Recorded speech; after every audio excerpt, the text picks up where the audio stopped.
అక్కడ వెయిటింగ్ ఎక్కడ వెయిటింగ్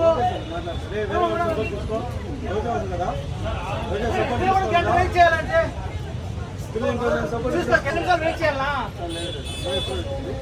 లేదండి ఉన్నది చూడాలి కదా ఈయన కూడా వెయిటింగేనా గంట వెయిట్ చేయాలా మేమే దొరికాను పిల్లకాయలు అర్థం చేయలేదు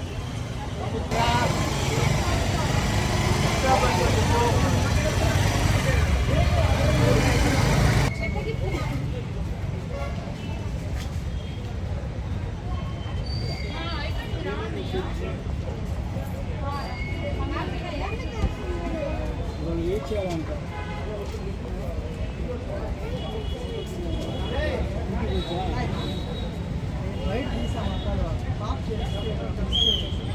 పవిత్ర పుణ్యక్షేత్రం ధార్మిక క్షేత్రంలో దినదిన అభివృద్ధి చెందుతున్న ఈ క్షేత్రంలో ఈరోజు కార్పొరేట్ సంస్థలుగా పుట్టుకొడుస్తున్న డీమార్ట్ కావచ్చు, రిలయన్స్ మార్ట్ కావచ్చు, ఏదైనా వివిధ కార్పొరేట్ సంస్థలు కావచ్చు.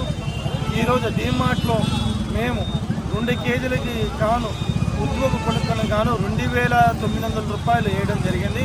దాన్ని ప్రశ్నించడానికి పోతే వివిధ రకాలుగా మమ్మల్ని బెదిరించి భయభ్రాంతులకు గురి చేస్తే అప్పటికీ కూడా నేను గతంలో ఫుడ్ కార్పొరేషన్ ఆఫ్ ఇండియా మెంబర్గా చేసిన భారతదేశ ప్రభుత్వం తరఫున చెప్పిన తర్వాత కూడా వాళ్ళు ఒక పోలీస్ డిపార్ట్మెంట్ యొక్క వాళ్ళు తీసుకొచ్చి వాళ్ళు బెదిరించేదానికి భయభ్రాంతులకు గురి చేసినాను. అయినప్పుడు మేము భయభ్రాంతులకు గురిగలం. ఇక్కడ కేవలము ఎస్సీ, ఎస్టీ, బీసీ, మైనార్టీలు మాత్రం, నిరుపేదలు మాత్రమే, మధ్యతరగతి కుటుంబాలకు సంబంధించిన వ్యక్తులు మాత్రమే ఇక్కడ కేవలం యొక్క వస్తువుల్ని కొనుక్కోడానికి పోతూ ఉంటారు. మరి మాకు జరిగినట్టు ఇప్పుడు మేమైతే చూసుకోవడం సరిపోయింది.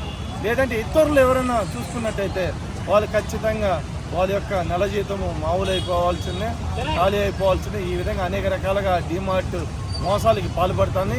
దీనిపైన ఇప్పుడే లీగల్ అండ్ మెట్రాలజీ అధికారులకు కూడా ఫోన్ చేయడం జరిగింది. బట్ వాళ్ళు స్పందించలేదు. జాయింట్ కలెక్టర్ గారు మీటింగ్ ఇవ్వడం జరుగుతుంది. రేపు త్వరగతిన మేము కంప్లైంట్ ఇవ్వడం జరుగుతుంది. దీనిపైన తక్షణమే చర్యలు తీసుకోవాలని చెప్పి రాష్ట్ర ప్రభుత్వాన్ని మేము కోరుకుంటాము. 9,000 రూపాయలకి వస్తువులు కొనుక్కున్నాం. ఒక వస్తువు మాత్రమే 2,900 రూపాయలని బిల్ వేయడం జరిగింది.